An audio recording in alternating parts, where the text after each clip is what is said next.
الحمد لله نحمده ونستعينه ونستغفره ونؤمن به ونتوكل عليه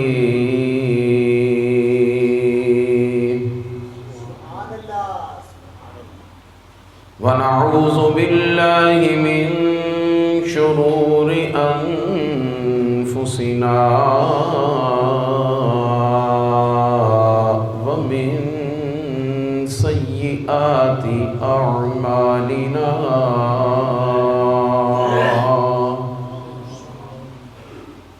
من يهده الله فلا مضل له ومن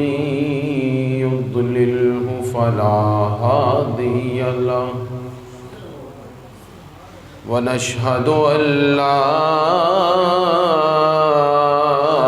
إله إلا الله وحده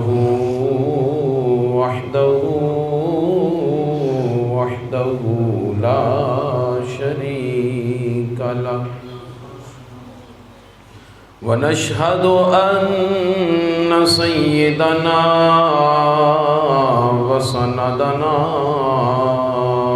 محبوبنا ومطلوبنا ومقصودنا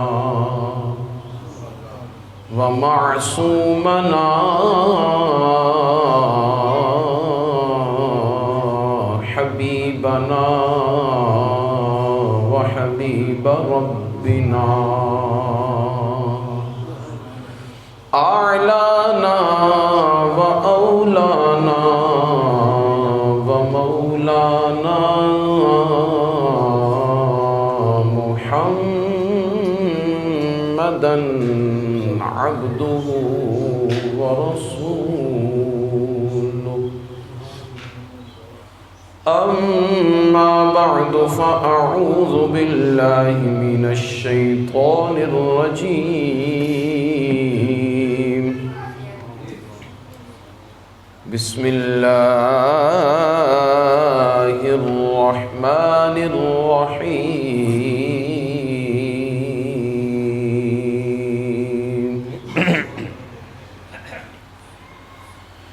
يا أيها الذين آمنوا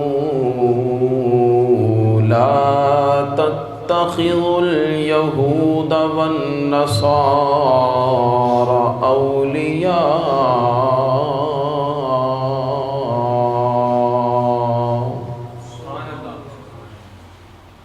بعضهم أولياء بعض ومن يتولهم منكم فإنه منهم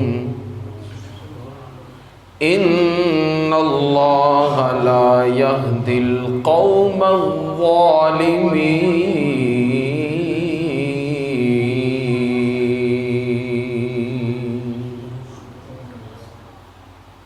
صدق الله مولانا العظيم وبلغنا رسوله النبي الكريم إن الله وملائكته يصلون على النبي يا أيها الذين آمنوا صلوا عليه وسلموا تسليما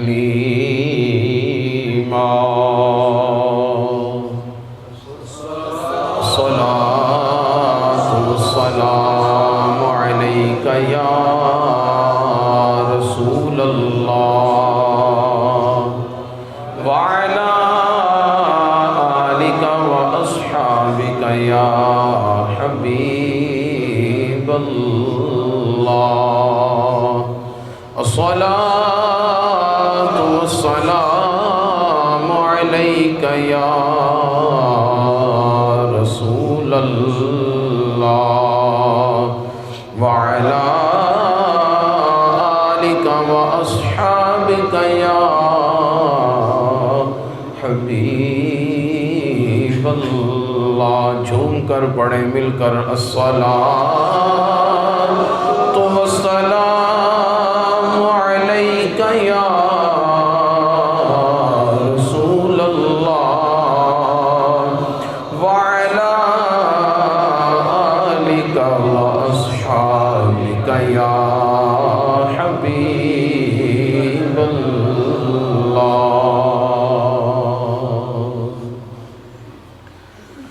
صلی علی نبینا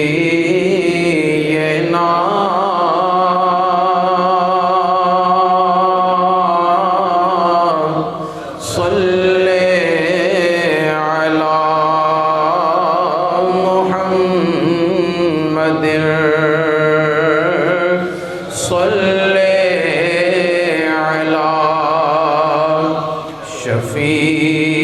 شفیعنا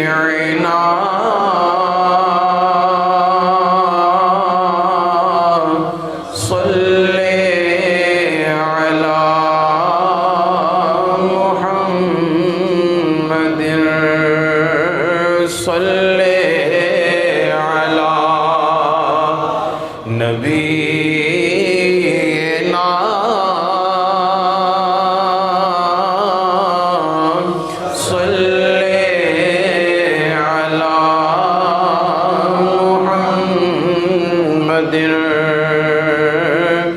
بلغ العلا بکمالہ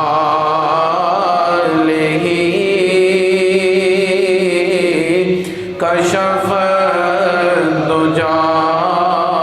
بجمالہ حسن جمیع خصالہ صلو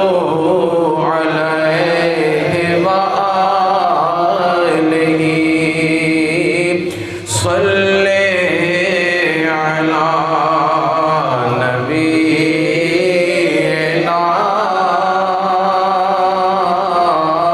صلی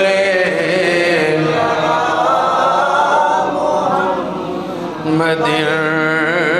صلی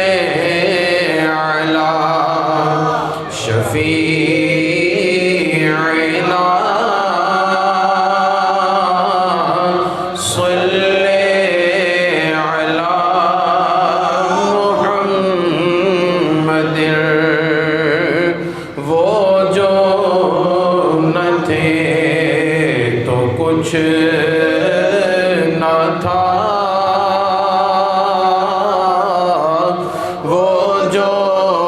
نہ ہو جان ہے، وہ جہان کی جان ہے تو جہان ہے. صلی علی نبینا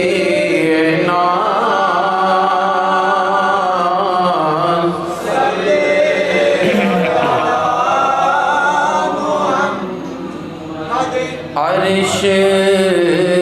پہ تازہ چھیڑ چھاڑ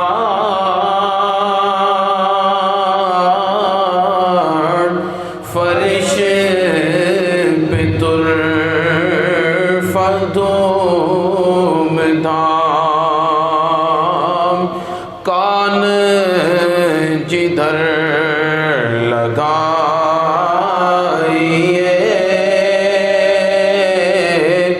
تیری داستان ہے. صلی علی نبینا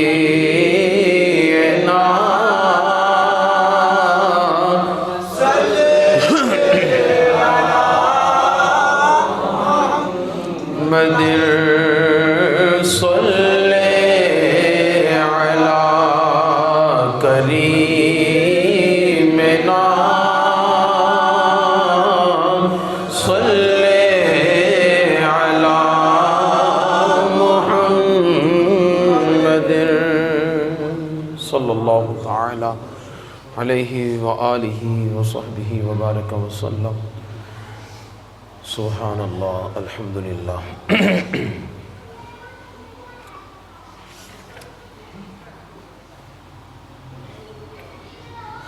اللہ تبارک و تعالی جل جلالہ وعز برہانہ کی حمد و ثنا حضور نبی کریم رؤوف الرحیم تاجدار مدینہ سرور قلب و سینہ سید المرسلین خاتم النبیین شفیع المذنبین سید الاولین سید الآخرین امام الانبیاء سالار انبیاء فخر الانبیاء قائد الانبیاء خطیب الانبیاء سالار انبیاء قائد الانبیاء حبیب رب جہاں شفیع مذنباں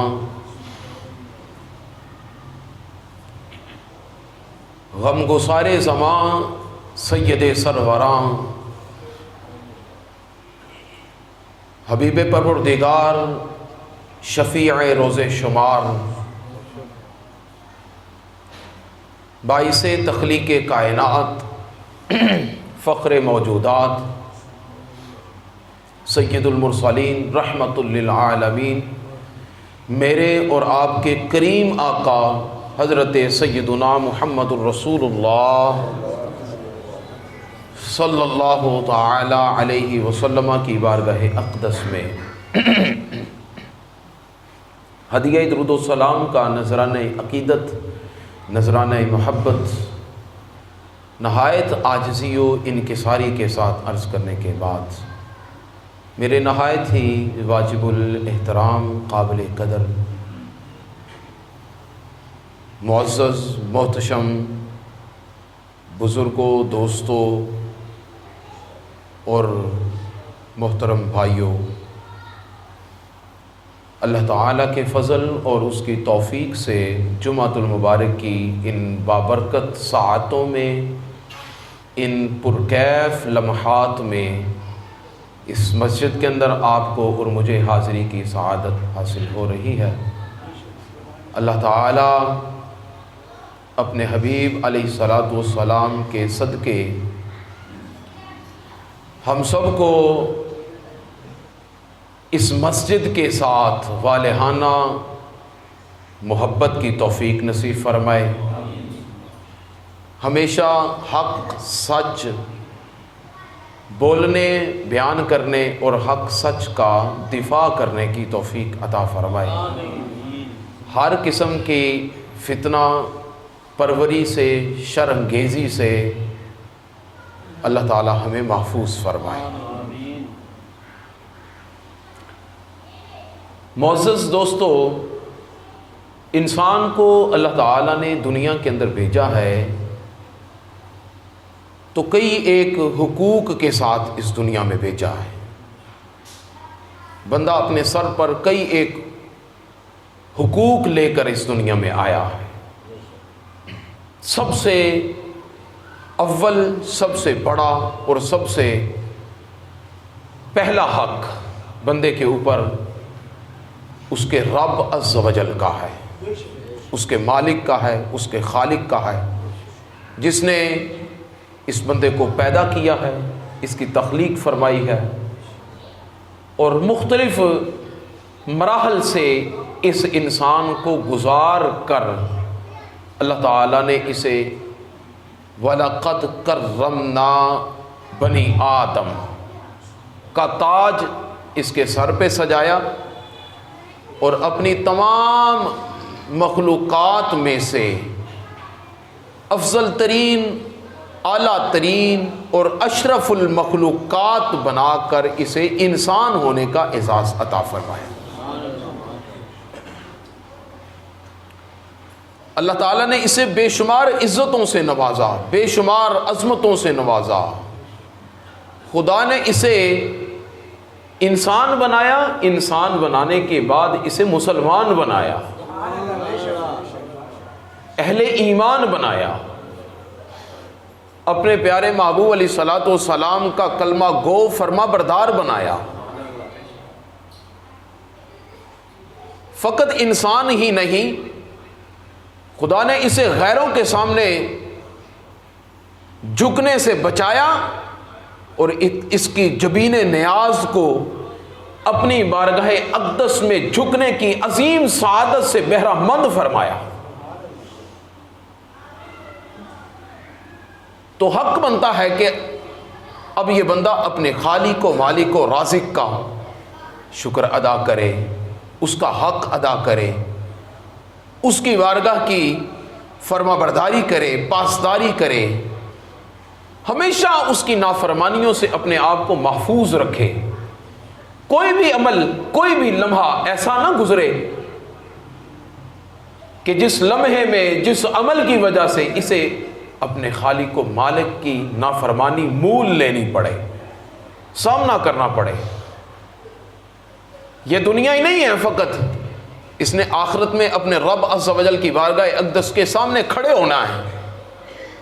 تو جب وہاں پہ سارے کھڑے ہوں گے تو اسے اس شرمساری سے بچنے کے لیے، شرمندگی سے بچنے کے لیے اپنے مالک کے سامنے چہرہ چھپاتا نہ رہے۔ جب فرما برداری کے ساتھ زندگی بسر کی ہوگی تو پھر اس شرمساری سے نہیں، پھر فخر سے اپنے مالک کے سامنے کھڑا ہوگا کہ میں ہوں بندہ عاجز، اے میرے مولا تیرا۔ اپنے رب عز و جل کا حق ادا کرے۔ اس کے بعد بندے کے اوپر دوسرا حق ہے اس کا، اس کے نبی علیہ الصلوۃ والسلام کا۔ اللہ تعالیٰ نے جن کی وساطت سے، جن کی برکت سے اسے یہ نعمتیں عطا کی، یہ دولتیں عطا کی، دنیا کی سعادتوں سے اسے بہرہ مند فرمایا، وہ نبی علیہ الصلوۃ والسلام کی جن کی برکت سے اللہ تعالیٰ نے اسے پاکیزہ فرمایا، اسے پاک کیا، مطہر کیا، اسے اپنی پہچان نصیب فرمائی۔ کون جانتا تھا کہ میرا رب اللہ ہے؟ کس کو علم تھا انسانیت کا؟ کس کو علم تھا اپنی ذات کا؟ کس کو پتا تھا؟ کوئی کسی کے بارے میں بالکل کوئی پہچان نہیں رکھتا۔ اگر یہ ساری کی ساری پہچانیں کرائی ہیں، اگر یہ ساری کی ساری معرفتوں کے حقوق اسے ملے ہیں تو یہ کس کے سبب ملے ہیں؟ یہ کس کے وسیلے سے ملے ہیں؟ نبی علیہ الصلوۃ والسلام کے وسیلے سے اسے سب کچھ نصیب ہوا۔ پیارے آقا علیہ الصلوۃ والسلام کی بدولت اسے سب کچھ ملا۔ تو جب حضور کریم علیہ الصلوۃ والسلام کے وسیلہ سے، توسل سے، آپ کی وساطت سے، آپ کی وابستگی کی بدولت یہ ساری کی ساری نعمتیں ہیں، ان کی وجہ سے ہم اہل ایمان کہلاتے ہیں، مومن مسلمان کہلاتے ہیں۔ فقط ان کی ایک ذات کو سائڈ پر کیا جائے تو ہم مسلمان، مومن تو کجا، انسانوں کے اندر بھی ہمارا شمار نہیں ہے۔ اللہ تعالیٰ نے یہ ساری کی ساری اگر عظمتیں عطا کی ہیں تو کن کے سبب؟ محبوب علیہ الصلوۃ والسلام کے سبب یہ عطا کی ہیں۔ پھر دوسرا حق حضور کریم علیہ الصلوۃ والسلام کی ذات ستودہ کا ہے کہ ہم ان کی ذات کریمہ کو مانیں اور حقیقی معنوں میں مانیں۔ آقا کریم علیہ الصلوۃ والسلام کا کلمہ شریف ہم نے پڑھا ہے، اور کلمہ شریف کیا ہے؟ لا الہ الا اللہ، اللہ کے سوا کوئی معبود نہیں، خدا کے سوا کوئی عبادت کے لائق نہیں۔ اسی کلمے کا دوسرا جزو ہے محمد الرسول اللہ صلی اللہ تعالی علیہ وسلم، اور حضور نبی کریم علیہ الصلوۃ والسلام اللہ کے رسول ہیں، اللہ کے رسول ہیں۔ حضور علیہ الصلوۃ والسلام اللہ کے رسول ہیں۔ جب آج بھی رسول ہیں آج بھی ان کی اطاعت اسی طرح لازم ہے جس طرح ان کی اطاعت ان کی ظاہری حیات طیبہ کے اندر ان کے اصحاب کے اندر موجود تھی۔ ان کی محبت آج بھی اسی طرح لازم ہے، ان کی فرما برداری آج بھی اسی طرح لازم ہے، جس طرح آپ کی ظاہری حیات طیبہ کے اندر آپ کی نافرمانی پر عذاب، عطاب اور جو اللہ تعالی کی طرف سے دفعہ لگتی تھی، آج اتنا عرصہ گزرنے کے بعد بھی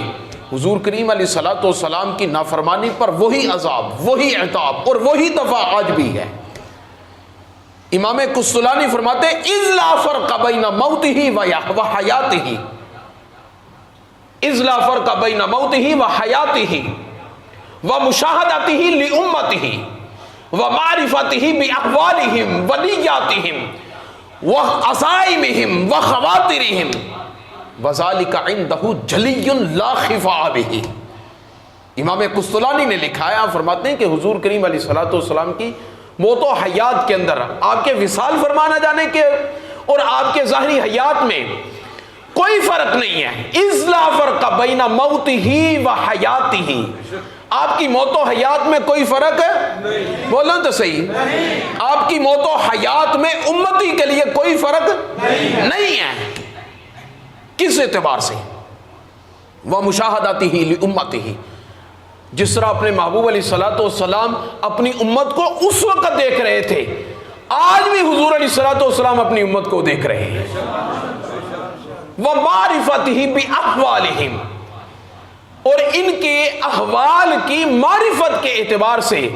حضور کریم علیہ الصلوۃ والسلام کو اس وقت جو علم تھا،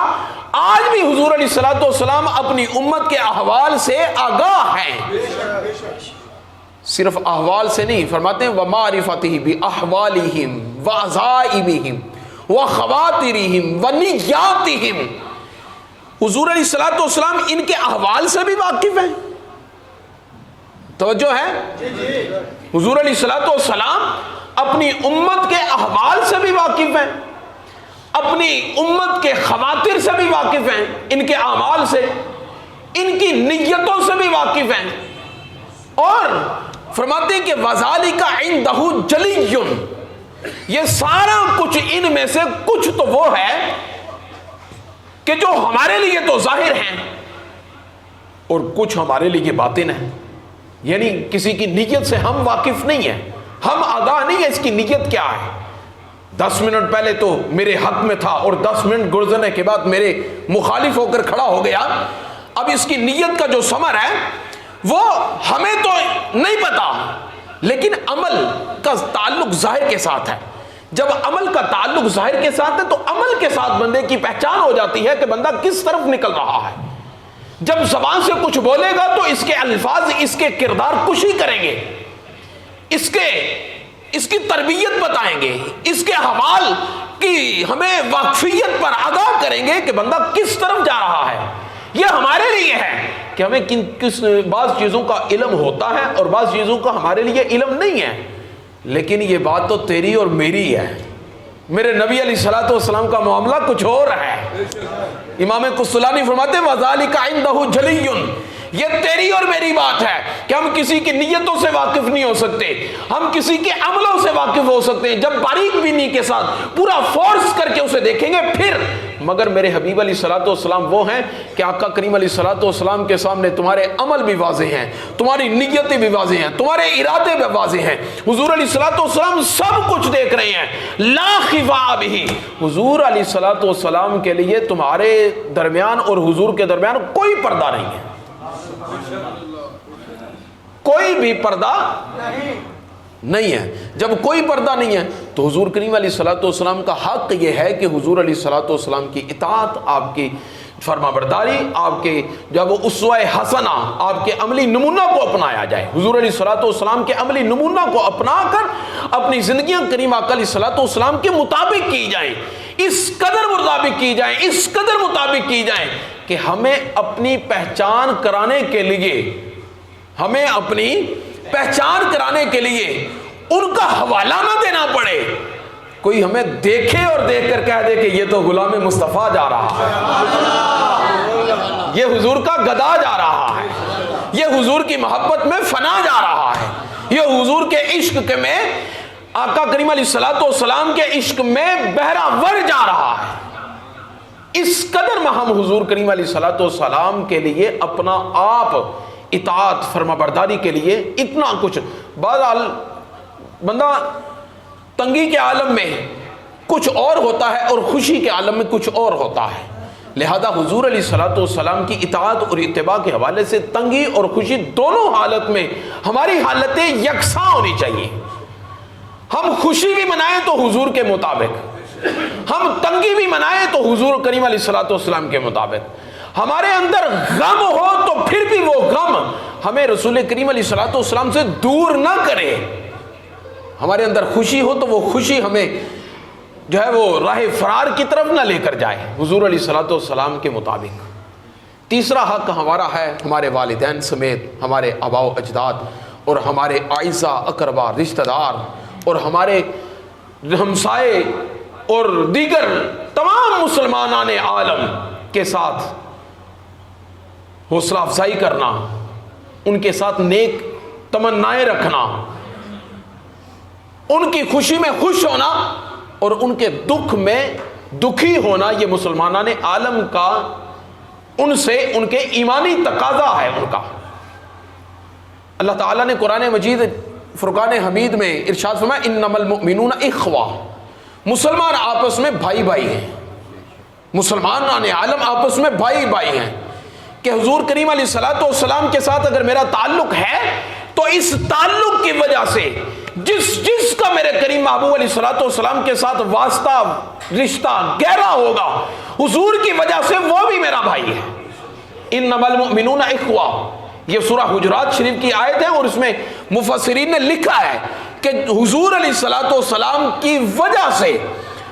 آقا کریم علیہ الصلوۃ والسلام کی وجہ سے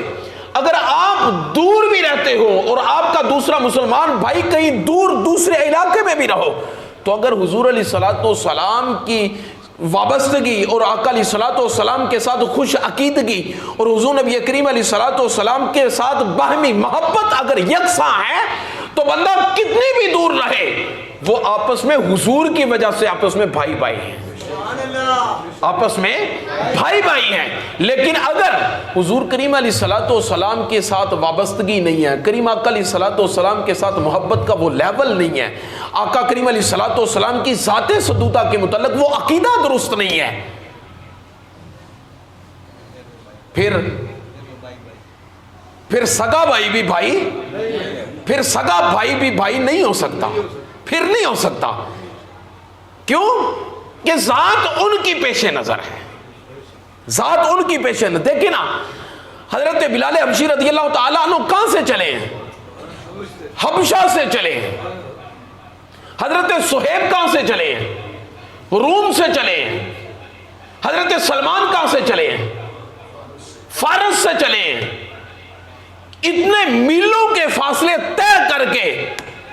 آج اگر آپ نام لیں گے حضرت ابوبکر صدیق، حضرت فاروق اعظم، حضرت عثمان غنی، حضرت مولا علی، حضرت بلال حبشی، حضرت سلمان فارسی، حضرت صہیب رضی اللہ تعالی عنہ، جب نام لیں گے قرآن کہتا ہے کہ سارے کے سارے مجھے پیارے ہیں، یہ سارے کے سارے مجھے پیارے ہیں، اس لیے کہ یہ حضور کی محبت میں اکٹھے ہیں، یہ حضور علیہ الصلوۃ والسلام کی محبت میں اکٹھے ہیں۔ لیکن جو حضور نبی کریم علیہ الصلوۃ والسلام کی محبت میں اکٹھے نہیں ہیں، جو آقا کریم علیہ الصلوۃ والسلام کی محبت میں اکٹھے نہیں ہیں، جن کو یہ رشتہ نصیب نہیں ہے، ان کے لیے یہ میرے محبوب علیہ الصلوۃ والسلام کی روایت، آقا کریم علیہ الصلوۃ والسلام کی حدیث مبارکہ، فاتح مصر حضرت سیدنا عمر بن عاص رضی اللہ تعالی عنہ، آپ اس کے راوی ہیں، فرماتے ہیں کہ حضور نبی کریم علیہ الصلوۃ والسلام نے اپنے ان کافر رشتہ داروں کے متعلق جنہوں نے اسلام قبول نہیں کیا، جنہوں نے حضور علیہ الصلوۃ والسلام کو نہیں مانا، لیکن وہ رشتہ دار تھے حضور علیہ الصلوۃ والسلام کے، آقا کریم علیہ الصلوۃ والسلام کے ہم علاقہ تھے، حضور علیہ الصلوۃ والسلام کے ہم علاقہ بھی تھے، اور مادری زبان بھی ان کی بھی عربی تھی، مگر حضور علیہ الصلوۃ والسلام نے کیا ارشاد فرمایا، الا ان ابی یعنی فلانا لیس لی اولیاء، لیس لی باولیاء، آقا علیہ الصلوۃ والسلام نے ارشاد فرمایا کہ سن لو بے شک وہ جو فلاں فلاں کی اولادیں ہیں ان کے ساتھ میرا کوئی تعلق نہیں ہے، وہ میرے دوست نہیں ہیں، ان کے ساتھ میری کوئی رشتہ داری نہیں ہے، انما ولی اللہ و صالح المؤمنین، آقا علیہ الصلوۃ والسلام نے فرمایا میرا ولی اور میرا دوست میرا رب ہے، اور میرے پیارے جتنے بھی مومن صالح مرد ہیں اور صالح عورتیں ہیں وہ سارے کے سارے ہمارے پیارے ہیں، وہ سارے کے سارے ہمارے پیارے ہیں۔ کسی نے لکھا حسن ز بصرہ، بلال از حبش، صہیب از روم، ز خاک مکہ ابو جہل، اینچے ابو العجبیست۔ وہ کہتے ہیں کہ دیکھیں نا حضرت امام حسن بصری رضی اللہ تعالی عنہ بصرہ سے چلے ہیں، بصرہ سے چل کر، اور بلال از حبش، حضرت بلال رضی اللہ تعالیٰ عنہ حبشہ سے چلے ہیں، اور صہیب از روم، حضرت صہیب رضی اللہ تعالیٰ عنہ روم سے چلے ہیں، تو حضور کریم علیہ الصلوۃ والسلام کے پیاروں میں شامل ہیں۔ کیا وجہ ہے؟ زیخا کے مکہ ابو جہل اینچے ابو العجبیس، کیا ایمان کا عجب تعلق ہے کہ مکہ مکرمہ کے اندر عربی نسل رہنے والا جو ابو جہل تھا وہ ان کا بیگانہ رہ گیا، اور دور دراز سے آنے والے جو تھے وہ حضور کریم علیہ الصلوۃ والسلام کی محبت کی وجہ سے کمال پا گئے۔ حضرت سلمان فارسی رضی اللہ تعالیٰ عنہ کے متعلق حضور نے فرمایا سلمان منا من اہل البیت، سلمان فارسی میرے اہل بیت میں سے ہیں۔ فقط رشتہ داری کا جو معیار ہے وہ حضور کریم علیہ الصلوۃ والسلام کی محبت ہے، اور مومن بندے کو جب وہ کہاں سے اٹھاتا ہے اور ایمان اس کا کہاں پہ جا کے اسے جوڑ دیتا ہے۔ لہذا ساری کی ساری گفتگو کا ما حاصل اور طرز صرف یہ ہے کہ کسی بھی مسلمان مومن کو کوئی گزند پہنچے، کوئی تکلیف پہنچے، کوئی اسے نقصان پہنچے، دوسرے مسلمان بھائی کو اس کے نقصان کا یہ احساس لازمی ہونا چاہیے۔ اگر یہ احساس نہیں ہے تو پھر اس کا ایمان کمزور ہے۔ آج اس کا اندازہ ہم تقریباً اگر لگانا چاہیں تو غزہ کی ان عظیم وادیوں سے لگا سکتے ہیں کہ جن پر تقریباً 2 ہفتوں سے اسرائیل برابر جو ہے وہ آگ برسا رہا ہے۔ ہمارے مسلمان مرد و عورت، بچے، بھائی بہنیں کس کربناک حالت کے اندر موجود ہیں، کس حالت کے اندر ہیں وہ حالت جہاد میں ہیں، اور کسی جو ہے وہ ناگہانی آفت میں نہیں، یا کوئی ظلم و زیادتی کی وجہ سے نہیں، وہ اپنا حق حاصل کرنے کے لیے جہاد کر رہے ہیں۔ بیت المقدس کہ جس کا تحفظ ان کا اپنا آئینی اور ذاتی اور ایمانی اخلاقی فرض بنتا ہے، اور فلسطینیوں کی حمایت کرنا تمام مسلمانان عالم کا حق بنتا ہے کہ فلسطینی انبیاء کرام علیہ الصلوۃ والسلام کی اولادیں ہیں، اور وہ جس خطہ کے تحفظ کے لیے جنگ لڑ رہے ہیں وہ خطہ حضرات انبیاء کرام علیہ السلام کے ساتھ ان کی ایک خاص نسبت ہے، ان کے ساتھ تو رہی، میرے کریم محبوب علیہ الصلوۃ والسلام کے ساتھ ان کی نسبت ہے۔ فلسطین کو حضور کریم علیہ الصلوۃ والسلام کے ساتھ، اور اس بیت المقدس کو میرے کریم محبوب علیہ الصلوۃ والسلام کے ساتھ ایک خاص نسبت ہے۔ حضور علیہ الصلوۃ والسلام کا واضح ارشاد گرامی مسند ابی یعلا کے اندر یہ روایت موجود ہے۔ حضور کریم علیہ الصلوۃ والسلام نے ارشاد فرمایا لا تزال عصابۃ من امتی یقاتلون علی ابواب دمشق وما حولہ۔ حضور علیہ الصلوۃ والسلام نے ارشاد فرمایا کہ ہمیشہ میری امت کا ایک گروہ برسر پیکار رہے گا، جنگ پر رہے گا، یقاتلون علی ابواب دمشق، دمشق کے دروازوں پر وہ لڑتے رہیں گے، جہاد کرتے رہیں گے، جنگ کرتے رہیں گے۔ یہ میرے محبوب علیہ الصلوۃ والسلام کی روایت اور کریم آقا علیہ الصلوۃ والسلام کا فرمان ذی شان جو آج سے تقریباً 1500 سال قبل میرے حبیب علیہ الصلوۃ والسلام نے ارشاد فرمایا، اور یہ غیب کی خبر آقا کریم علیہ الصلوۃ والسلام نے عطا فرمائی۔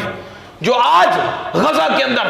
جو آج فلسطین کے اندر، اور جو آج ملک شام کے اندر، اور جو آج ان ممالک کے اندر حالات ہیں، جو یہود و نصارہ کی طرف سے اور ان ظالموں کی طرف سے جو بربریت کی جا رہی ہے، میرے حبیب علیہ الصلوۃ والسلام اس وقت مدینہ طیبہ کی وادی میں بیٹھ کر آقا کریم علیہ الصلوۃ والسلام مدینہ طیبہ کی اعلیٰ اور عظیم بستی کے اندر بیٹھ کر حضور کریم علیہ الصلوۃ والسلام فقط دیکھ ہی نہیں رہے تھے،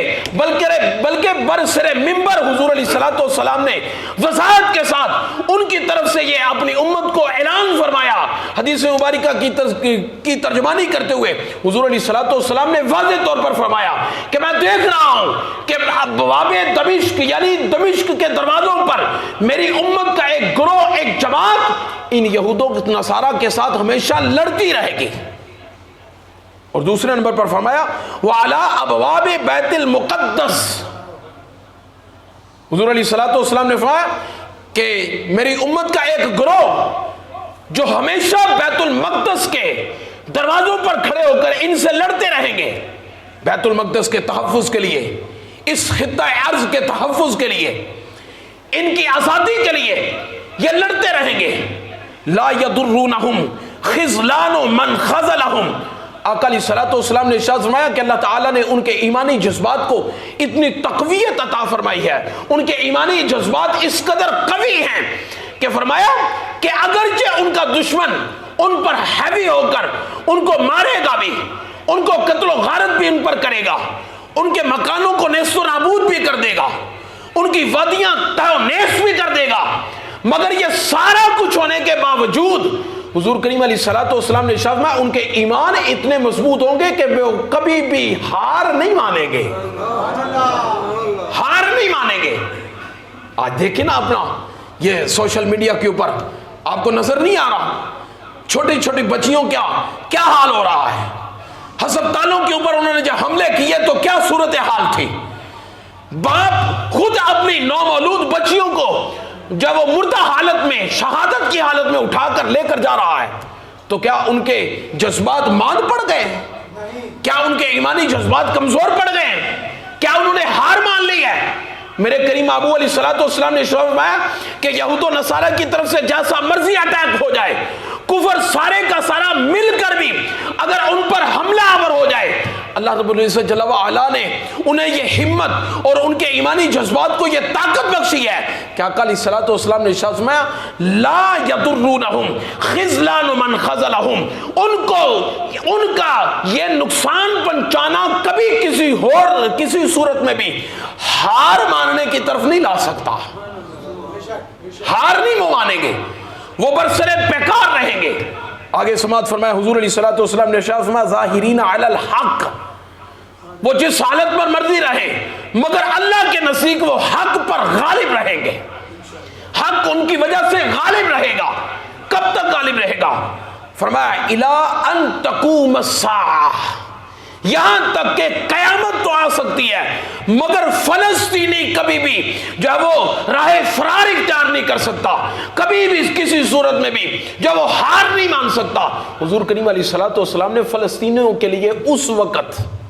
اور یہ وہ بیان کرے گا جو حضرت امام اہل سنت مجدد دین و ملت امام احمد رضا خان بریلوی رضی اللہ تعالیٰ عنہ کے نظریے اور ان کے عقیدے کی پاسداری کرنے والا ہے، جو ان کے نظریات رکھنے والا ہے، جس کو پتا ہے کہ حضور کریم علیہ الصلوۃ والسلام کی آنکھ جس طرح سامنے دیکھتی ہے، میرے حبیب علیہ الصلوۃ والسلام کی چشم کرم اسی طرح پیچھے بھی دیکھتی ہے۔ حضور علیہ الصلوۃ والسلام جس طرح دیوار کے سامنے دیکھتے ہیں، حضور کریم علیہ الصلوۃ والسلام اسی طرح دیوار کے پیچھے بھی دیکھتے ہیں۔ حضور علیہ الصلوۃ والسلام جس طرح اپنے ظاہری نبوت کے دور رسالت میں دیکھتے رہے ہیں، حضور علیہ الصلوۃ والسلام قیامت تک کے حال احوال کو دیکھتے بھی ہیں، پہچانتے بھی ہیں اور اپنی امت کو ان سے آگاہ بھی فرماتے ہیں۔ تو لہٰذا عزیزان گرامی قدر یہ وقت ایک نہائی کرب کا وقت ہے، مشکل وقت ہے، کم از کم اپنے ظاہری آثار یہ ہونے چاہیے، ہم وہاں پہ پہنچ نہیں سکتے، ان کی مدد نہیں کر سکتے، ان کے ساتھ مل کر لڑ نہیں سکتے، جہاد نہیں کر سکتے، کم از کم ہمارے ظاہری جذبات ایسے ہونے چاہیے کہ اگر ہمیں موقع ملے تو کچھ نہ کچھ یہ تو ہو کہ ہم ایک روڑا اٹھا کر اس یہودی کو مار سکیں کہ جو فلسطینی مسلمان بہنوں بھائیوں پر ظلم کر رہے ہیں۔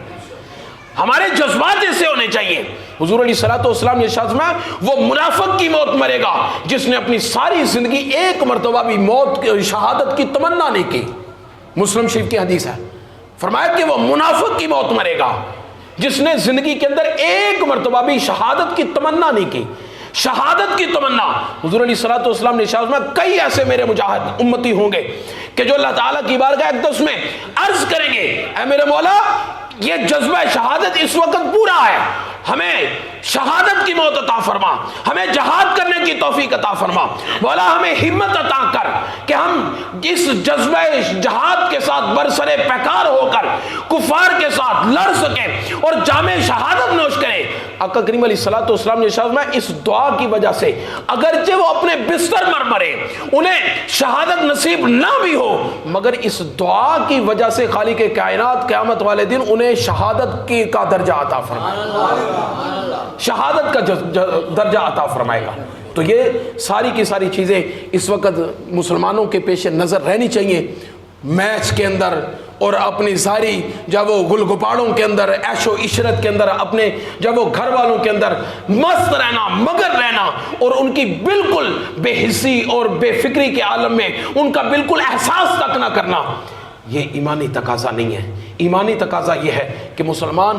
دنیا کے جس کونے پر مرضی رہے اگر اسے تکلیف پہنچے تو دنیا کے دوسرے کونے پر اس مسلمان ہے تو اسے تکلیف کا احساس لازمی ہونا چاہیے. خداوند عالم ہم سب کو اپنے مسلمان بھائیوں کے ساتھ جذبہ احساس رکھنے کی توفیق نصیب فرمائے. ما توفیقی الا